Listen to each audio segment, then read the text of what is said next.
Brilliant. Okay, so this is training for Evolve. It's the new software package which is being used in a kind of correlation with the excursions policy, which is the new 2021 version, which started as of the 19th of this month. So it is the live policy now. So my first thing is to say, if you have anything from the 2016 policy, that's either the document itself, which often sits on a shelf in the head teacher's office, or any of the paperwork in terms of the emergency forms or good practice forms, any of those, if you can dispose of them safely environmentally and use the new up-to-date stuff. I understand how, from a practical point of view, it's not always easy to have everything online, but the online version will always be the most up-to-date version of the policy. And when I say that, even this morning I've changed one of the forms because I've had some feedback that a box couldn't be filled in, for example. So try and use the online version as the default, as the most up-to-date. And I'll show you how that works as well. There are some kind of latest news and where I put that information to say that I have updated. If you do need to print anything out, it's more than likely going to be policy part 3 documents. And they're the ones which are the things like the emergency forms or the forms that you might want to send or even hand over to somebody who's coming in to provide a service or anything else like that. So by all means, those ones are going to need to be copied, because often they also get tucked under the arm of the leader as they walk out, because they are things like medical consent, missing persons, emergency procedures, all those kind of things which are usable during the trip as well. Importantly, anything that's a paper document, we're asking, as of now with the new policies, if it's got information on it which only is needed for the trip during that time, then obviously dispose of it by shredding it. If it has important information which needs to be collated to kind of round off the actual excursion or the visit going ahead, then if it can be scanned and uploaded and added actually into the documentation, which I'll show you in a minute. So you just have got a fully electronic copy. We're trying to get away from the archiving of bits of paper that are left taking up space, which nobody looks at again. So at least they're accessible online. Okay. Did everybody have the instructions for joining in terms of a login and obviously you're on this you're on this training now, so you must have got through somehow. In there was obviously your login and your passwords. Just be aware that also that some people, and I'm not sure here if they have, I don't think so, would have different types of accounts or different user accounts, and also may have multi-establishment accounts. In other words, they maybe work for or work in more than one establishment or school, or they kind of split themselves between 2 or 3. So just be aware sometimes the information that one person sees is not always going to be the same as another if you start talking amongst each other. Very simply, if you have read through policy part 1, 2 and 3, and 1 is kind of the default, we need to know you have read it, so please do if you haven't. It's 40 odd pages of information which is all fairly critical when excursions and visits are going on, but in some ways can be read once and then referred back to. Policy part 2 are examples of different types of trip, different designations, and they are at the moment the local area visits, the LAV as we call them, which is notification only. So when you complete the local area visit, you are just notifying the head and the excursion visit coordinator, which I'll come back to that, of the trip that you're going on as a leader. The other click button, and I'll show you where that is, just takes you to the standard visit, which also encompasses things like residential trips, adventure activities, going overseas, one-off trips, which obviously will start to happen within Orkney or out with Orkney as of probably September onwards. Or if you have a joint visit with another school, you can fill in the other kind of leader request, but that does require approval. And that's generally from the head or the head and the service, depending on which one it is. So if you split those 2 into half, we'll put all those other visits aside because we're not having the approval system for this. Not in the Evolve sense, but we are just going to have the notification only for local area visits, and that's what we're going to focus on today. So as I mentioned, there were different types of accounts. I will be guessing actually you will probably have EVC accounts, am I right? Or do you know? So we have a staff account which basically has functions, obviously, to add information and request trip approvals, for example, and obviously can go into the profile and look at records. They can look at the policy, they can look at the establishment's library as well, but the staff will not, as the EVC and the head accounts, will not have access to obviously the admin side, i.e. they can't add more users in, they can't add documents into the establishment library, they can't add more staff in, for example. Well, that is done by the EVC upwards. The EVC, or Excursion Visit Coordinator, kind of acts as a kind of a balance between the leader and the head.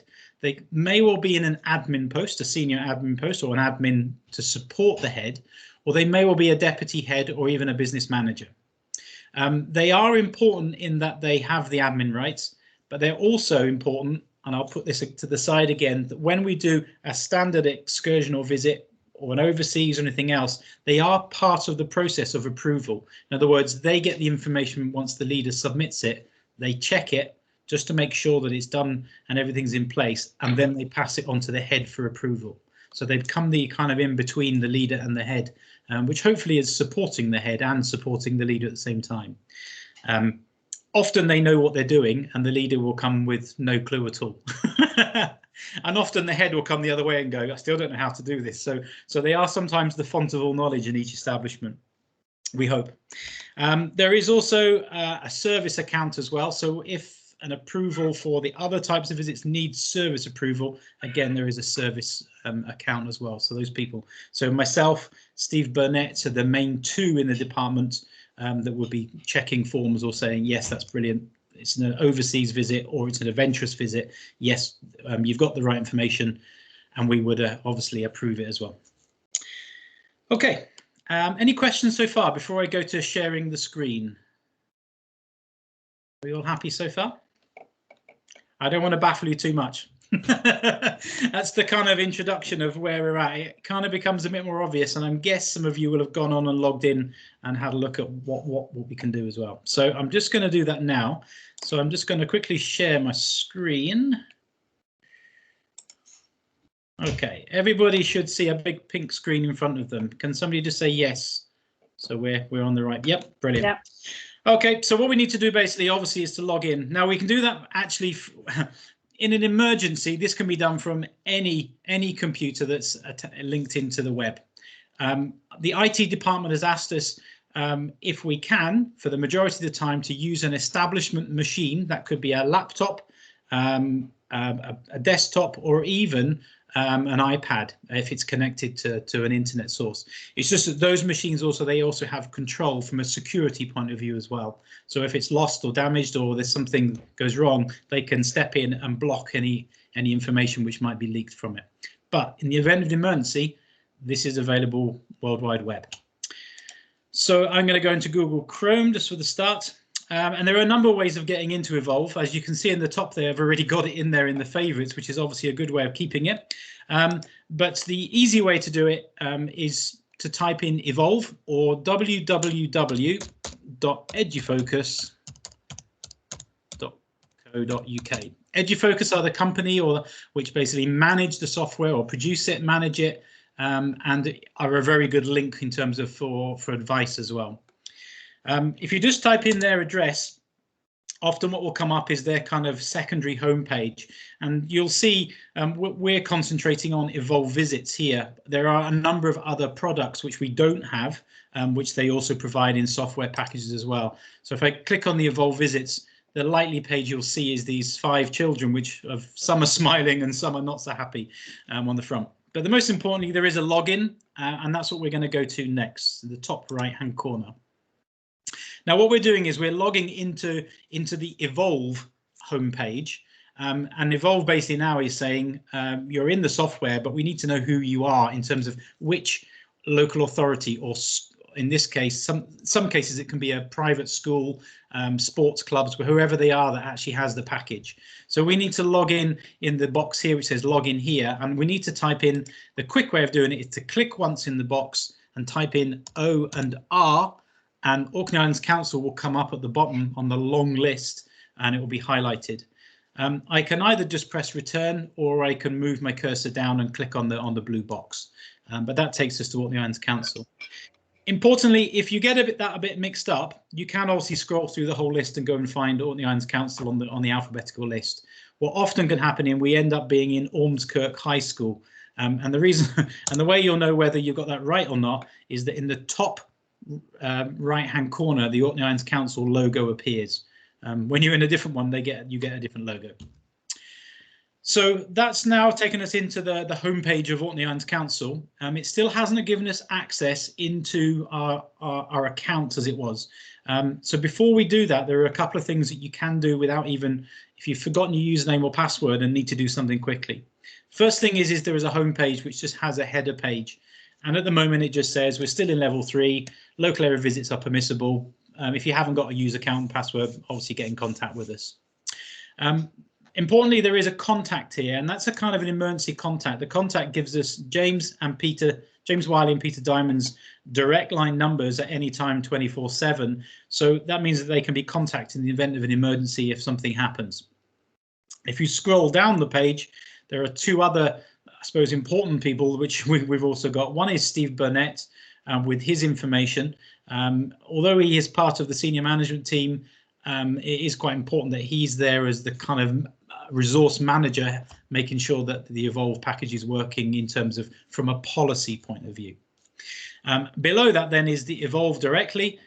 They have about 7 or 8 people who sit on the phones. Currently they're all working from home, but they're using an office, and they are super supportive of helping if there is a problem with the software, or you can't log in, or there is a problem with the pages aren't coming up, or it's acting really slow, or if you've got any feedback.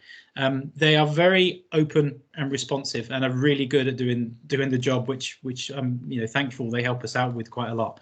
I seem to call them probably 10-15 times a week, and they answer all my questions either directly or they'll follow them up with an email.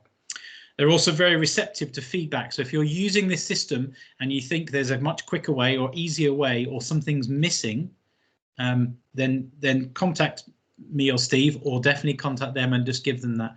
Remember, the system that we're using, or the package, is for all of those local authorities, schools, clubs, etc. So if we make one change to the document often, it means everybody's gets changed. So it's not always just on an Orkney basis we can do things. We can sometimes. Okay.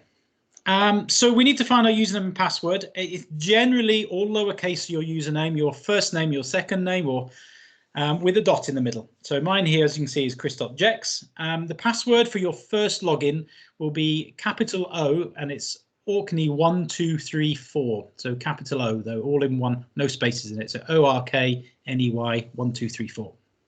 When you've done that for the first time, you will need to go in and actually change your password, so it's something that you obviously recognise only. If you've forgotten your password, there is a reset forgotten. It just sends an email to me or Steve, and we'll basically reply and just send out another email saying, right, there you go, put a new password in. So it's quite a quick way of you being able to update it. If you don't get a response from me or Steve, then go to Evolve directly, and they'll be able to do exactly the same.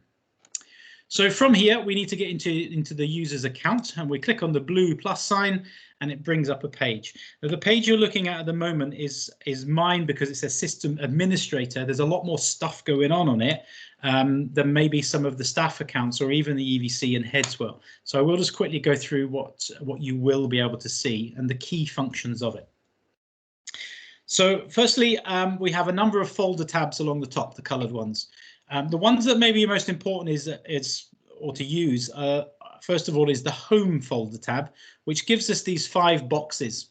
The first one is your profile. Second one is a messenger system internally. The contacts, which we've already clicked on earlier, there's just a repeat of it there for the emergency contacts. If you have an EVC or head account, you will have the dashboard symbol with the cogs on it. That enables you to make some of the changes to registers, staffing, documents, and so on. If you have a staff account, that is not there.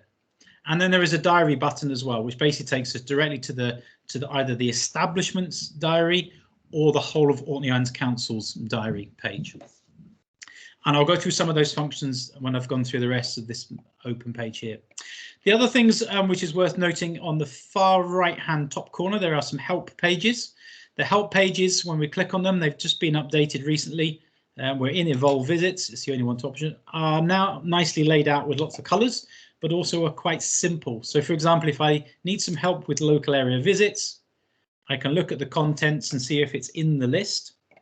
And for example, how do I add a register? It's an example, and it will take you through step by step how you might add a register. Now remember, this is broadcasting to everybody who uses Evolve. It might be something slightly different if you're in England or Scotland as well. Remember, there are slightly different systems we use that are different.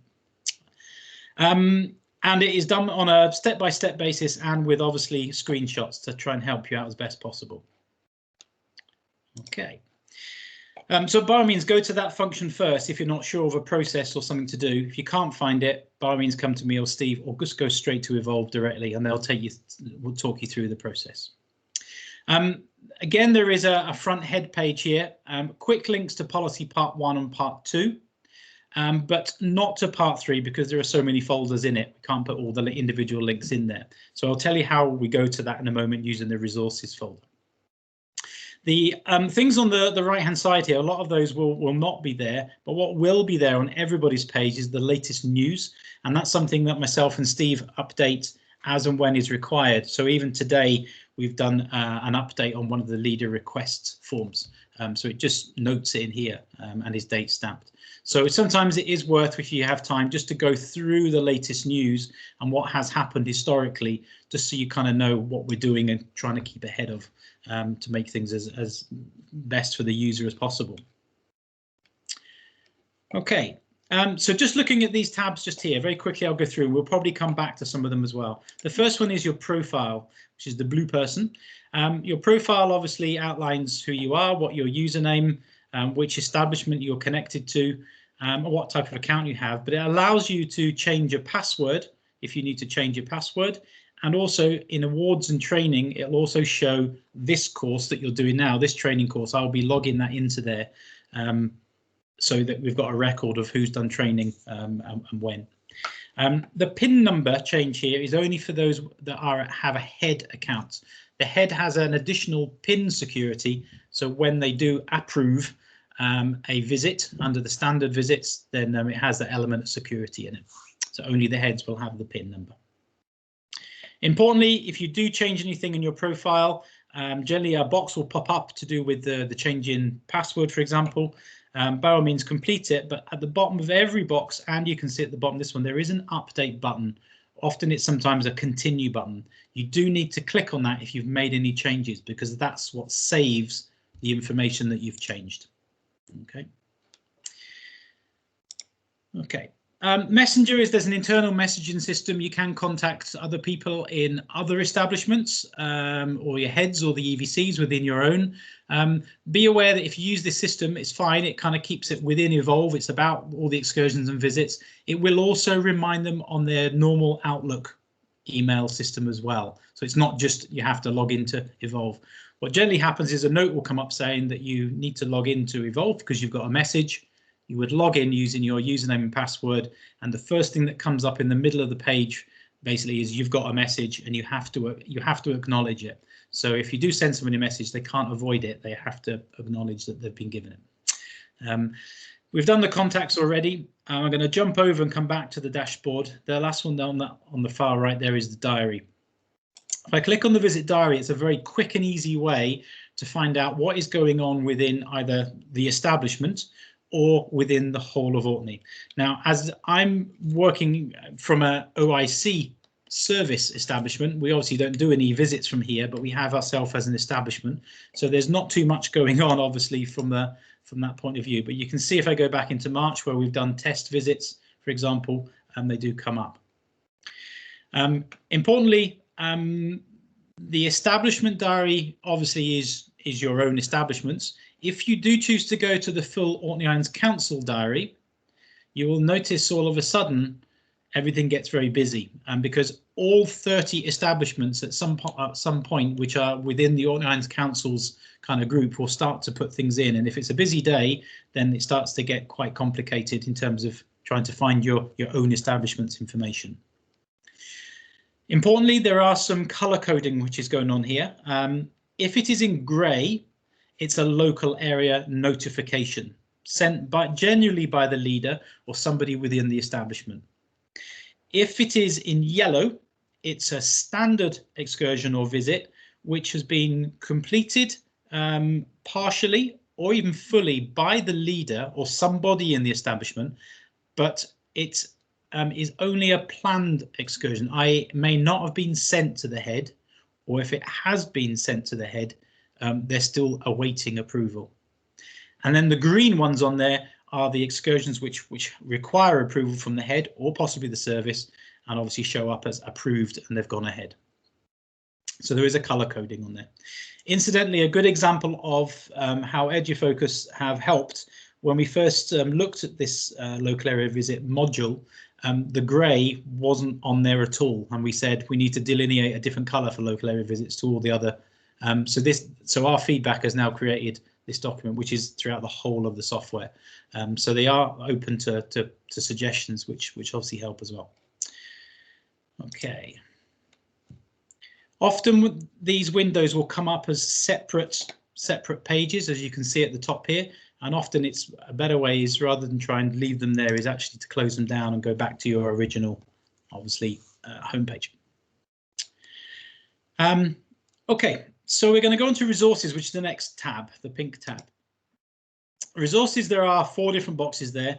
The one at the end just talks about the training we offer within the council. There is a search function, so you can search, for example, Brock of Bursey or St Magnus Cathedral, whatever you'd like, and it will bring up all the trips at the establishment, have links to that wording in as well. So it's a search within your establishment rather than the whole of the UK. Caddy is the easy way to describe it is an online version for teachers or leaders or establishments to basically give feedback about places or locations that they visited. On a national scale, or even international scale, there's lots and lots of information there. So if I wanted to visit Glasgow Cathedral, I could go into Caddy and have a look and see what anybody has basically said as a leader about the location, if it's suitable for their group or what they found good about it or found difficult. So it's a kind of a TripAdvisor for teachers and leaders. And it's an internal system which is managed alongside Evolve. But at the moment, what we need to look at is the pink folder, and if we click on that, that takes us to the policies and documents, which obviously are the most up to date. So the first thing we can see in that big yellow or kind of golden box there is all the different policies or parts of. We have policy 1, policy part 1, policy part 2, a contents for part 3, because there are quite a lot of documents in it, and they've just been split up into the numbers. Notice there are changes now to document abbreviations or numbers. So where there may have been an EXD7 or EXE5, that doesn't necessarily correspond with, for example, an E5 form. There have been some changes, so don't get caught out in the old policy with the new. So an example of looking at these documents, remember they have all been uploaded, and you would need to download them to either use them, so download them to the desktop, or a file which is suitable within your computer system.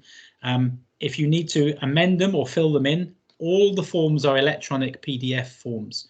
So it means you can fill them in, save them to your system, and obviously either email them to somebody or send them to somebody, or print them out, whatever you need to do.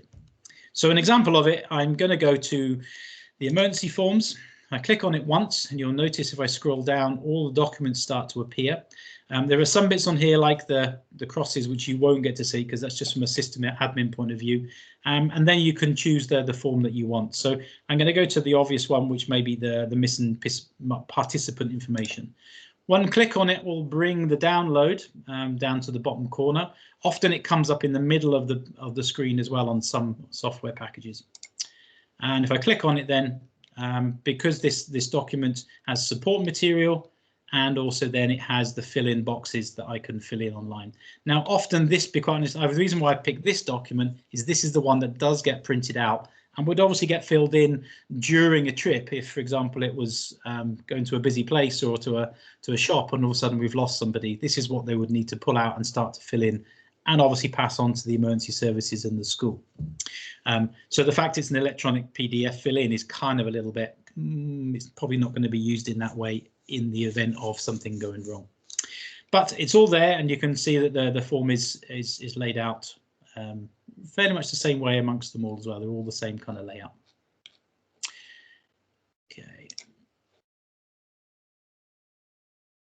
Okay.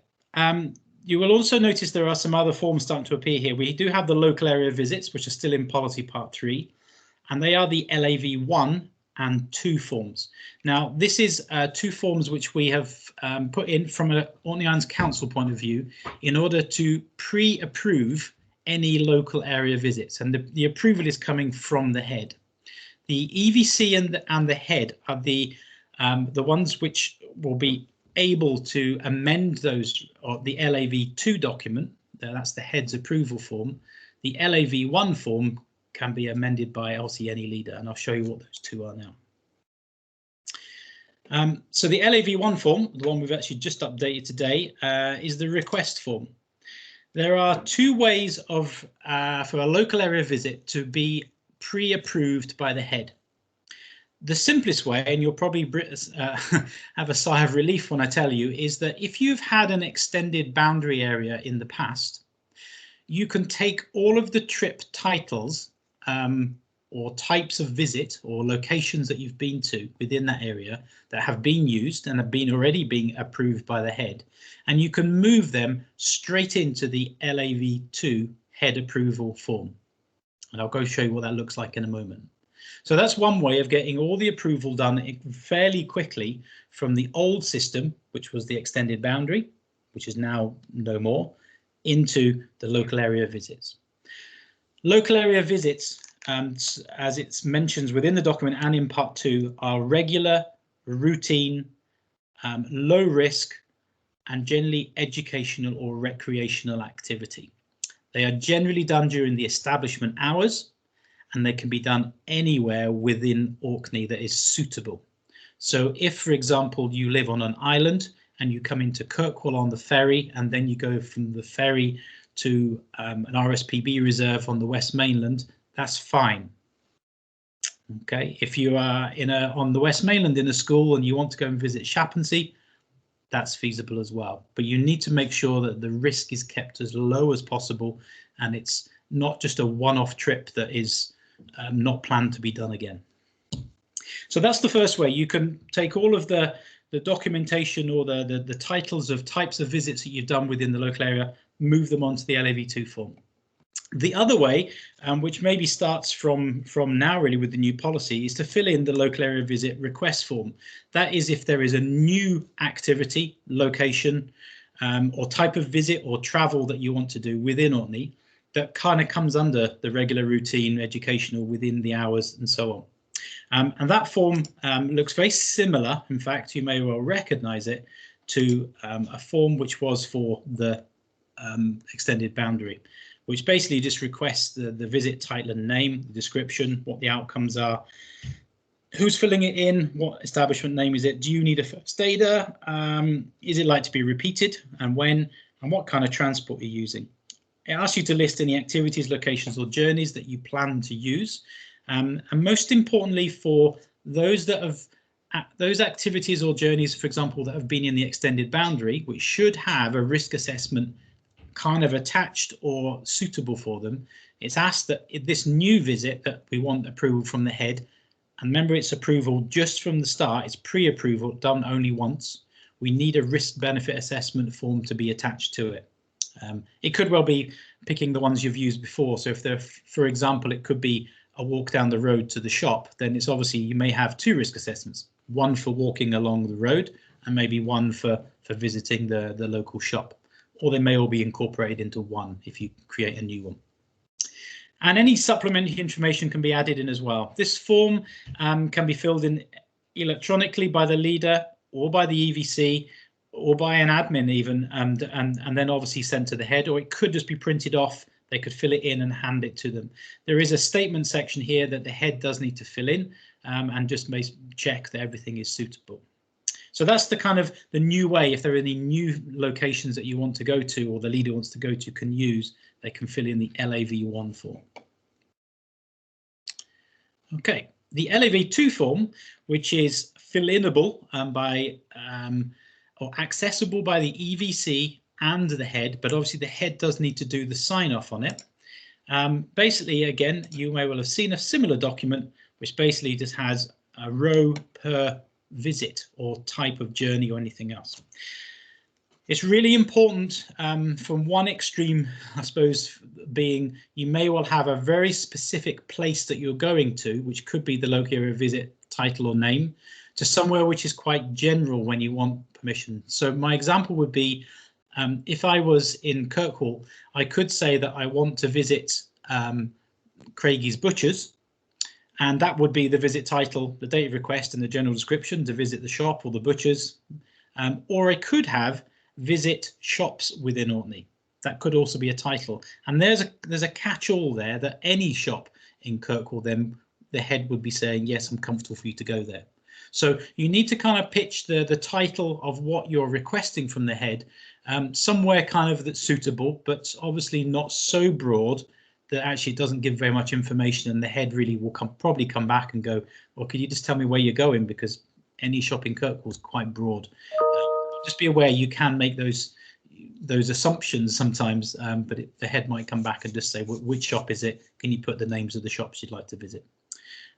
Walking down the road in the local area, doing the daily mile is the classic one. It's generally a set route that might go out with the boundary of the school, and it might get changed every so often, as long as the head is aware of the changes verbally or in meetings. Then daily mile could just be the title rather than the actual exact route that is followed, for example. Okay. So that's where the documents are. Obviously, they need to be taken, downloaded, saved to a desktop or a file. They can be changed, amended, updated, and then the EVC or the head can then put them back into Evolve. And they can do that by going into their establishment library. So I'm going to go back to resources just to refresh this page. And you'll notice that when I do this now, when I come in for the first time, when it's refreshed, all of those documents which we spoke about are there, but beneath that is the establishment library. The establishment library is a relatively basic system in that the EVC and the head are the only ones that can upload information into here. But what they can do is they can put two types of documents in here. Firstly, they can put shared documents. So that could be all of the risk assessments that they're using to do with the excursions, or it could be any information that they want to hold to do with excursions in the library that is accessible. And if it's a shared file, it's accessible to all establishments within Orkney Islands Council. So the two examples I have here are basically a minibus risk assessment and an LAV1 form, which maybe, for example, could have been filled in and we can upload it in. Most schools and establishments are using this as the new area to put all of their risk assessments as shared files. The reason being is it means that when you have a risk assessment that needs to be completed, but you know another establishment has done a very similar trip, what you can do is you can go into the search feature on the establishment library and then go and find one of the other establishments and look through their shared files as well. So, for example, here I'm obviously in OIC service because that's the establishment I'm connected to at the moment. But if I just highlight that box or change it, and if I type, for example, I'm going to put Papdale, and you can see there's a populated list comes up. I'm going to put Papdale Nursery and click on their establishment, and then I'm going to search their library.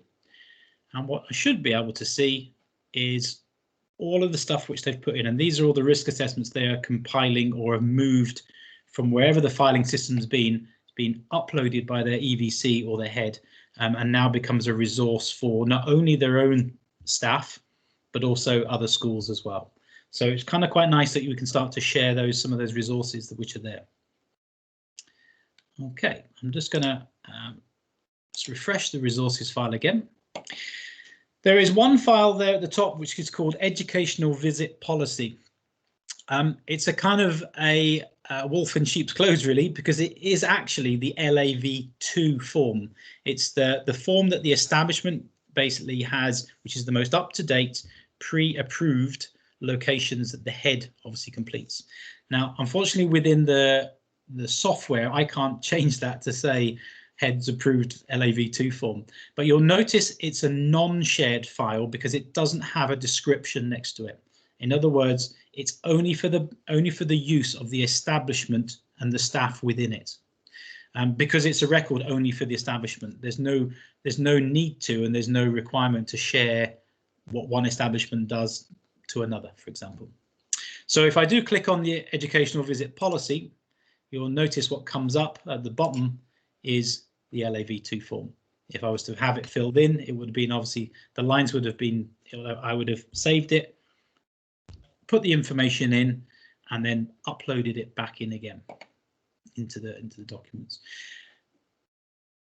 So just to let you know, where it says educational visit policy, if you have one there, that's the place that's a non-shared file. So when it's saved, don't share it, just put it back in the way it's. Okay, so that's the documents. For EVCs and heads of establishments who have not got registers sorted out yet in terms of created a register within Evolve, then the link between CMIS and Evolve is quite clunky in that we have to do it kind of manually in order to move names from the CMIS system into Evolve. There are some instructions of how to do that there, actually put together by the admin from Orpha, who put it together in a nice step-by-step format. And that involves creating a customized report in CMIS, creating or finding the columns which are required, obviously for the register, saving it as a CSV file in an Excel document, for example, and then uploading. And then you've obviously got a full register within Evolve as well. So there is a little bit of legwork if you want registers there. The same can be done for the staff as well. If they're on CMIS, you can do the same for the staff registers. It's slightly different information in the columns you need. But again, that's in the help pages here, and also is relatively straightforward when I show you the dashboard. Okay. So the other tabs which I've got here, which we need to have a look at, is the Add tab. The Add tab basically is where I add the visit. So as a leader, I need to click on the Add tab. Again, I've got a quick link to policy if I need to have a look at it, just to check something, or a ratio, or find a form, for example, before I start filling anything in. And I've got two options. Today, obviously, we're dealing with local area visits exclusively. We will start to do training on visits and excursions which do require approval, probably from September onwards, when it's going to be in use. I don't foresee that any more than local area visits are likely to be used in the next, or this term we're in now. So you need to click in the green box which says local area visit. It says, there we go. And basically I've got 7 questions to complete. That's it. Some of them do need some follow-up, but it is a simple form and it's designed to basically give notification which is sent directly to the EVC and the head.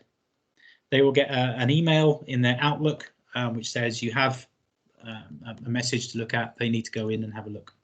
So the first thing is we need to fill in is the visit name. Once you start using this form, you'll notice, as you can see already, as soon as I click in the box, there's a number of kind of different types of trips that get populated that I can just either choose from, or if it's a completely new one, obviously I can type it in. Importantly, when you're using this for the first time, I would suggest having a play with the system. So if it's not a real trip, then write the word test within the title. That will mean that when the EVC and the head see what you've done, they will know it's just somebody testing the system, not a real live visit going ahead. And by all means, when you've finished having a go, you can go back and delete it as well anytime. So I'm going to put in here test, and it's already going to come up, which was to the Brockenbursey. And I've also put the date on there. It's not essential. Let's see if I can type that right.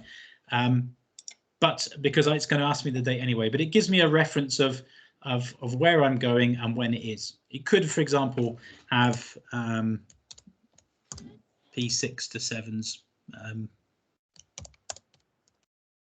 example. So it just gives me a reference and when in the title there. The date is easy. I click in the box and it gives me a little calendar. I'm going to do it for today, the 23rd, and it just asks when they're obviously going to leave the premises. So we're going to leave at 2 o'clock and we're going to come back at 3 o'clock. It then asks where you are going. Importantly, this is maybe as much for the head and the EVC to know, but also an emergency service.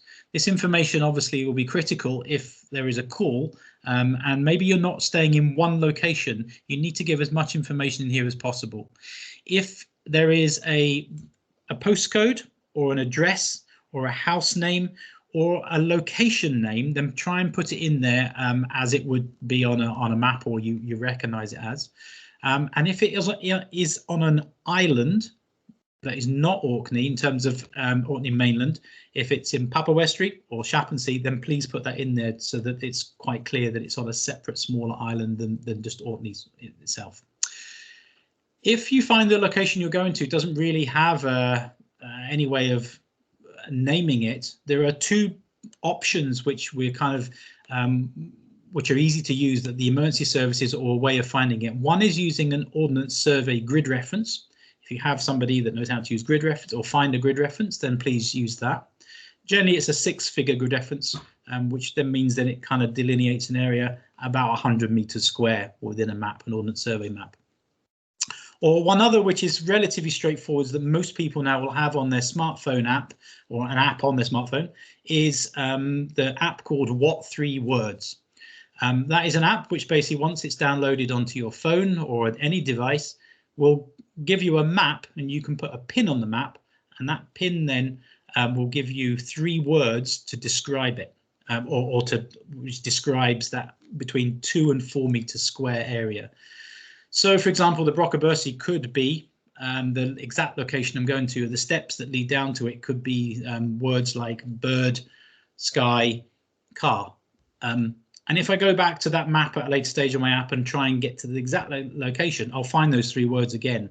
Or the emergency services can go onto the What 3 Words app, type in the 3 words, and it will show them exactly where that location is. So that's often a good place. So the way you're going needs to be fairly descriptive. So I'm going to put here Brockabursey Beach,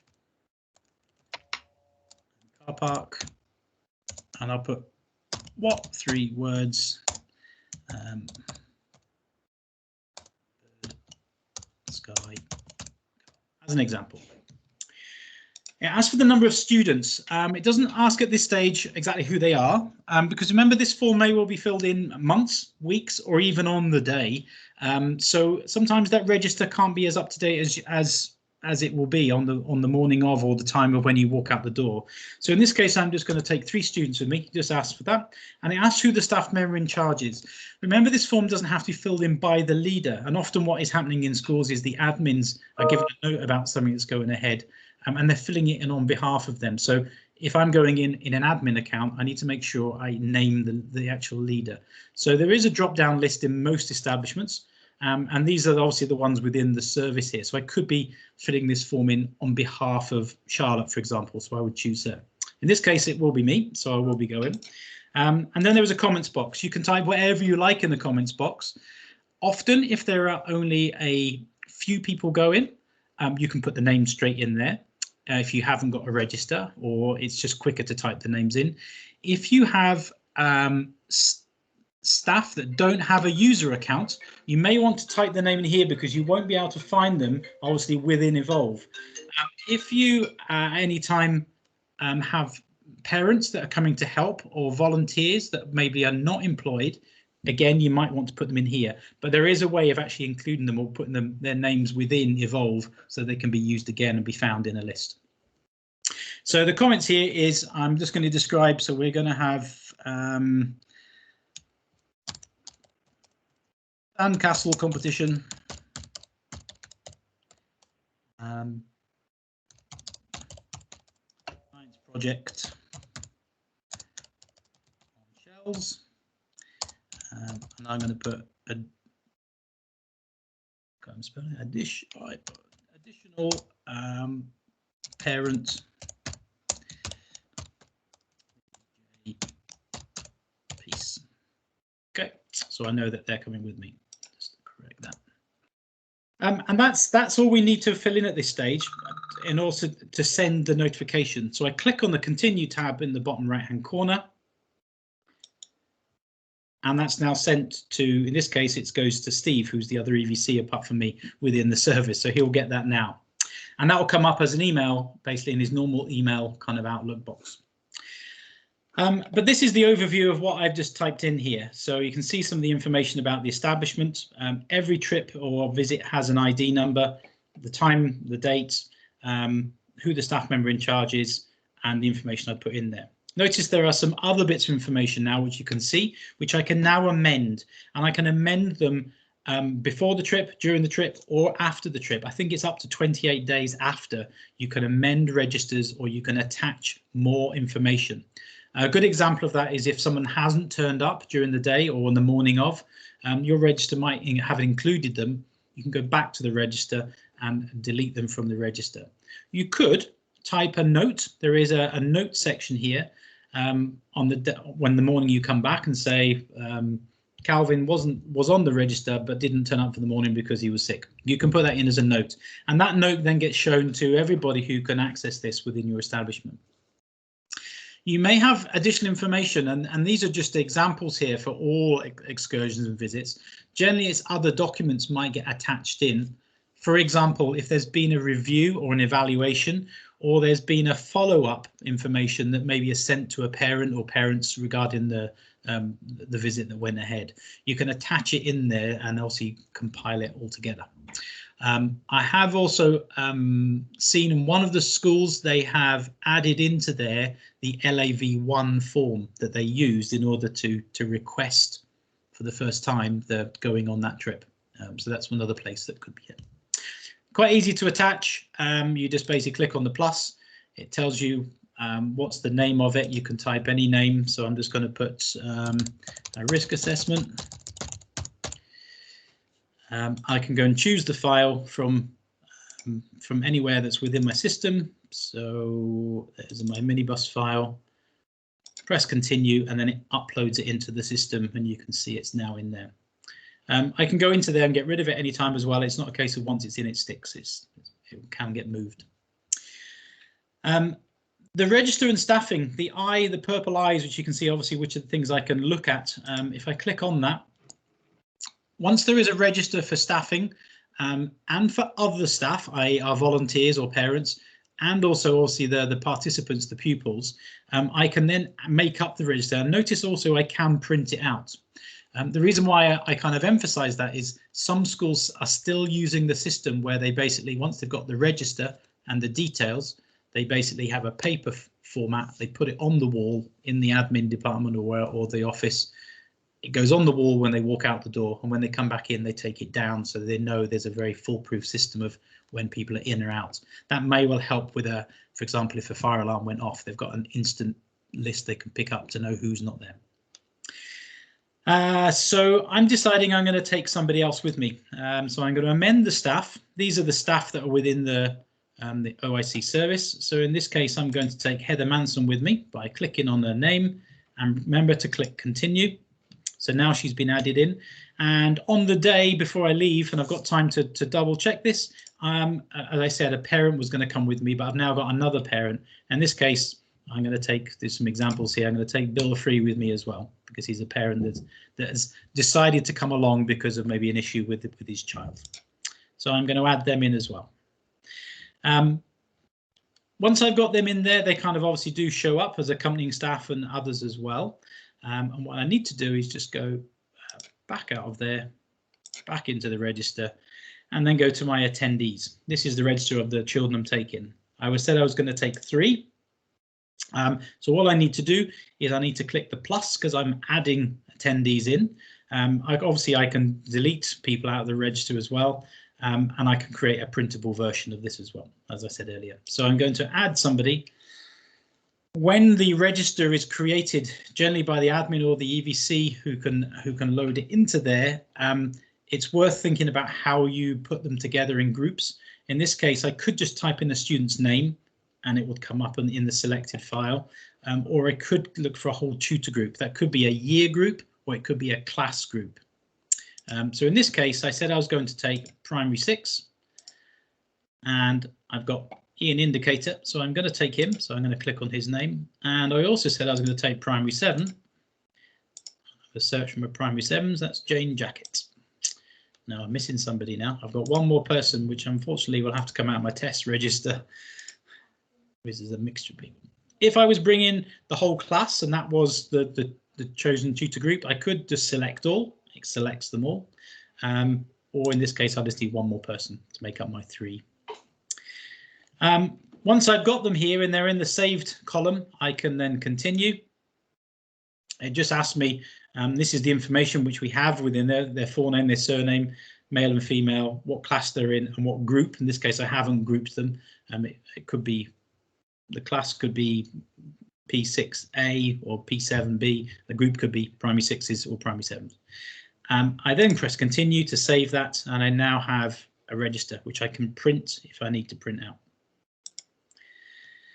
Okay, so that's the register done, that's the staffing done. I've added an extra document if it's required. There is not a requirement to add risk assessments. The risk assessment should have been completed. It should be on file within the department. It could well be in the establishment library, or it could be held in another type of resource which is suitable.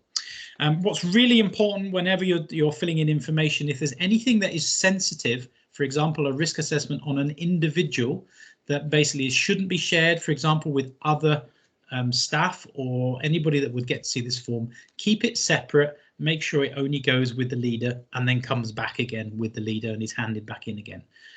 Notice I don't have any medical forms at this stage going in, or I won't have any. That information is generally compiled from CMIS, and the consent for this form generally will come from the annual consent when the list of heads approved visits, which is the LAV2 form, is sent, for example, to the parents at the start of the academic year.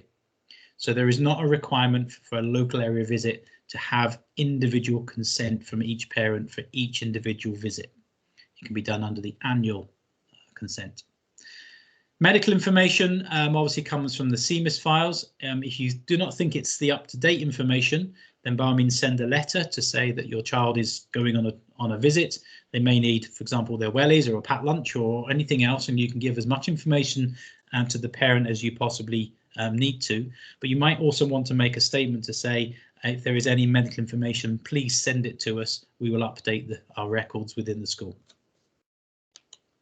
Lastly, in here, there is an approval chain. It's a kind of a word which is maybe it should be a notification in this case, because there isn't an approval. It's just me notifying the EVC and the head of my establishment. But it just says the form has been submitted by me and it's date stamped. If I need to add a note, I can also say who I'm going to send it to. So in this case, I'm going to send Steve Burnett a note, and I'm going to say all going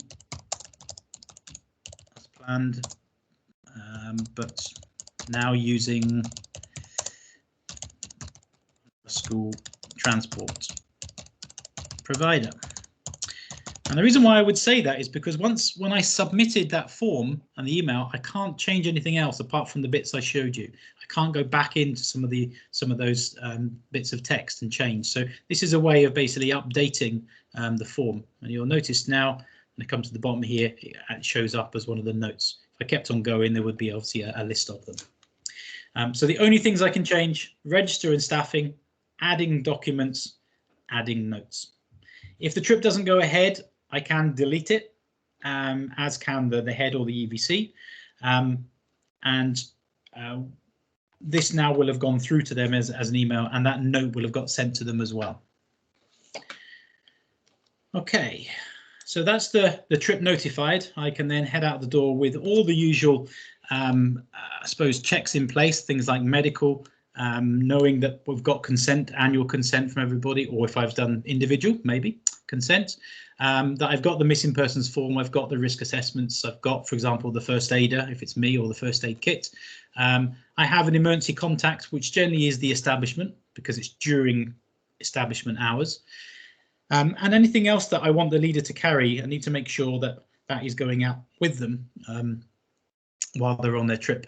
And that also they do come back as well. There needs to be maybe some correlation between the person that is the emergency contact actually being available, for whether it be on the phone or in person, to make sure the group has come back safely.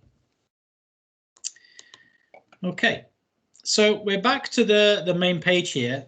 The other couple of tabs which are maybe quite useful, one is the track tab. The track tab allows you to basically track all the visits within the establishment, or the ones that you've chosen. In this case, because I was in service, you'll get a line that comes up here and shows you what's going on. Now, this is obviously as an overview of the whole of Orkney Islands Council, and this is today's. So I can do one of two things. I can start to look into the ones that are active at the moment, maybe trips that are requiring approval, which are waiting, I can check. I can see the ones that have been returned, i.e. have been sent back by a head if they've not been approved yet. The ones that are approved, and that includes local area visit notifications. It's not that the head has approved them, it's just that there is a self-approval system there. And anything that's been done recently. So actively today, these are all the trips that are going ahead. And it's nice to see the one I put in there, number 1416, is also in there, and I can view that obviously as well. That would take me back, as we saw before, back to that summary where I can delve into, for example, the risk assessment, or have a look at the register, or check to see if there's any notes. And obviously the recent takes me back to everything that my account basically has been linked to. So all of the trips which have been going in as either tests or are recently happening, and you can see here it covers all of the schools. The quicker way to have a look and basically check on the visits, to check it has been submitted and notified, is you could use the diary feature, which is in the corner here, or when I went back to the home page, there's another diary button to click on there. So I'm just going to click on that, and today's date, you can see it's come up in grey because it's a local area visit. Again, by clicking on that, it brings up the same summary sheet, which I can then delve into to find the information I need. So that's the easy way of kind of tracking the visit once it's been notified. What I'd like to be able to do as well now is just to go through some of the other features which I didn't do, and I'm aware that we have account holders here which are EVCs, and possibly there was due to be a head, but I'm going to click on the dashboard symbol, which only comes up on their accounts. And what that allows them to do, it has information there to say, well, what are the visit approval requirements? For local area visits, it's not an issue because we don't have to have the approval system, apart from the in-house head approval form, which is done just once. And once we compile that, then those visits can repeatedly be gone on. It does say who the EVCs are, and also who the head is as well, and gives obviously their email addresses. The contact is generally the school. In this case, obviously, a service is here, so there is a school, and the important contact numbers here can be changed by the EVC or the head to include, for example, an emergency contact person. Now, at the moment, they are coming up as James and Peter, and then Steve Burnett's coming in there because it's the services account. But if you wish to have your own school's emergency number, then that can be added under the contact. Students, obviously I can add students, as I said, using the CMIS system by creating a customized report, saving it as a CSV file, an MS-DOS file, I think it's in brackets, and then transferring it over. Or I can do them one at a time if you have a small school, or you want to add somebody because they've just started in that year group, for example. The easy way to do that is obviously to click the plus button, and it is as simple as, and I'll just put one in here, I'll add a student. It's typing in their forename, so I'll call them Fred, surname Fred Russell. Sex, the UPN is their unique personal number. If it is a nursery, they will probably not have an SQA number. If it's a primary or secondary, they will have either a CMIS number, which is individual to them, or an SQA, an examination number. And that's the number generally we would use in there. It can be anything from 1 through to whatever you like, or any letters or numbers. But be aware we can't have two number ones that are UPNs because it won't allow us to do that. It asks about the group, and I can obviously choose from the groups I've created there. or I can create another group, and I'm going to call these register, and that now becomes a group in itself. Oh, must complete all the details. So I'll put a UPN in. I'll put them as number 100, and that now creates Fred Russell into my student group. I can do the same with staff. I can add them in one at a time as well. I can do the same with our volunteers. The simple thing about the volunteers or the parents that come in, when you add them, it just asks for their forename, surname, whether they're male or female, and you can add 3 notes about them. So it could describe them as a volunteer, or they've been recommended and checked, or the note 2 could be Disclosure Scotland checked 2020, or it could say note 3 always supervises their child when coming on visits. What you want to put in those notes is completely up to you, but it needs to obviously be relating to the volunteer that's there. Volunteers also is the word using it is noted. It said other staff. Volunteers and other staff are the same things. Lastly, the documents. If I rewind back and unmuddle your brains in terms of when we went into the establishments documents, you'll notice that we have the educational visit policy there. That is the LAV2 form. So I can have a look at that by downloading it, update it, save it, put it back in again. Okay, or I can add any other documents. And again, I basically click on the plus to upload a file in. I can reorder them by using the reorder with the 2 lines button there as well. I can amend them in terms of their titles, or I can delete them as well. The local area visit tab here just gives me the option of having approval or no approval from the EVC. We've chosen for all establishments to have a no approval system because we know that it could potentially hold up a simple visit that could be leaving on that day. So just check that it does say no approval required. So that's the establishment dashboard, only for EVCs and heads, obviously, to do. It's worth noting that there can be more than one EVC in an establishment if that workload is to be shared in terms of the admin or helping out leaders. And also it's important to be aware that when we look at the other types of visits that do require approval, the EVC is one of the EVCs will be part of that chain of responsibility for approval in terms of passing it on to the head. And that can be somebody chosen from a list. It doesn't have to be all of them, obviously. Okay. You're still awake, that's good. At this stage, people kind of go, oh my goodness, there's a whole wave of things coming towards me. And I'm aware a new system, obviously for the first time, does seem a little bit kind of alien. Do some testing. Do some notifications, do a test just to see how the system works on behalf of the leader and what you get to see as an EVC if you are an EVC or a head. The only other things I have on my list here which are worth noting and just updating you really, first of all, to do with insurance. You'll be aware, and if you've been in the department for a while, the education now has, or the council has an insurer which only charges per child per year. It's about 50 pence per child per year. That cost is sent as a one-off from the insurance administrator, generally kind of January, February time, I think. So the old system, in the old policy, it used to be kind of 54p or something a day for every trip you did. So actually the insurance scheme is much cheaper, but it's still better. Well, it's actually better now than it was during that time. That's more apparent when, for example, a trip is of higher risk or it goes abroad. It is still only 50 pence per child per year. So it's a much cheaper system now than we've ever had. But there's no need to send in that information about insurance. What the insurance company have asked, and is quite important to bear in mind though, is that the registers before, during and definitely after must be up to date. If there is a claim that happens to the insurance company, they will use Evolve as evidence that that child has taken part or has not taken part. So if their name is not on a register, they will not be insuring them. That includes all leaders, all volunteers and all parents who can be insured under the policy, obviously, but they do need to be named within it.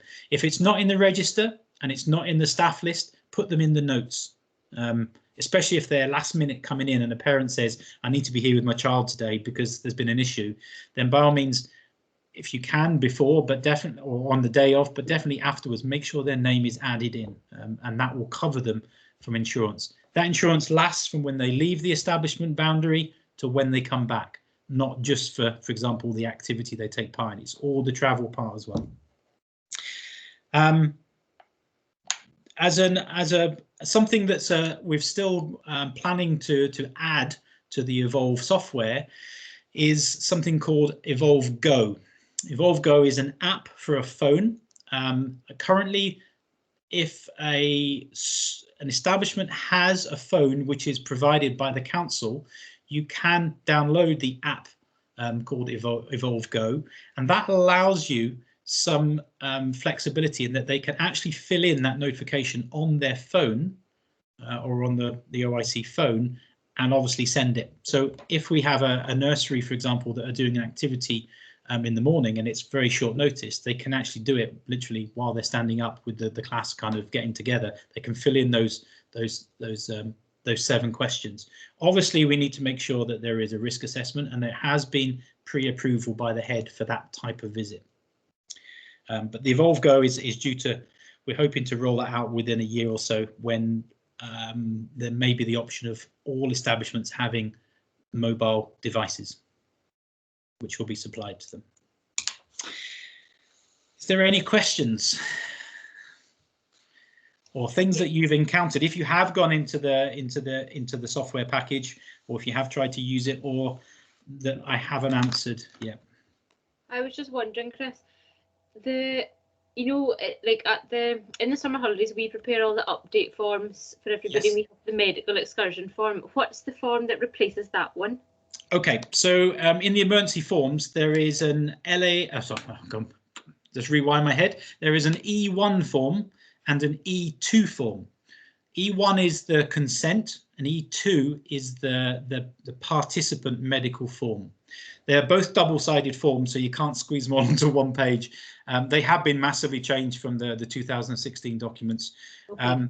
There is also an E3 form for leaders as well, and that's quite important that the leaders' information is there. It's as much leaders' information, not huge detail, but asks who is your next of kin, emergency contact, is there anything you'd like to tell us, or medication you might be carrying. And that's useful if there's 2 or 3 leaders, that the main leader has all that information, and if it's the leader that unfortunately was to have an incident or accident, then obviously we can contact somebody rather than rely on the school, for example, to give us that information. Okay, yeah. So that's E1, E2 and E3. There is, if you go through, the emergency, the E1 to 10 forms are probably the most user forms that you're going to be printing out and using and sending. By all means, go through those.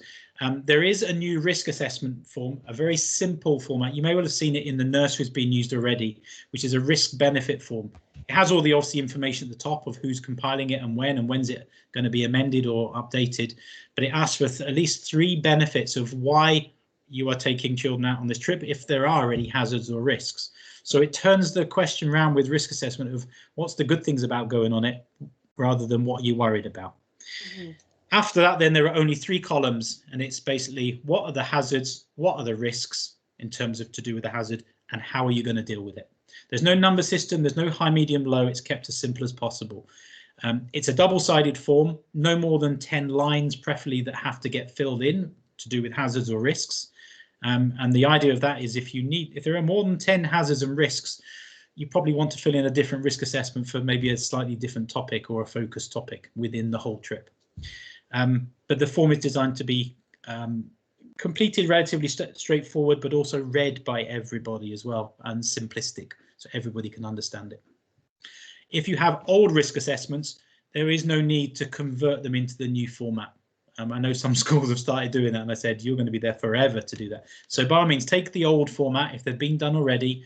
Obviously, make sure that they're up to date when they're being used, and by all means, you could put them in the establishment library in the format they're in now. There's no need to change into the new ones until you start to use new risk assessments.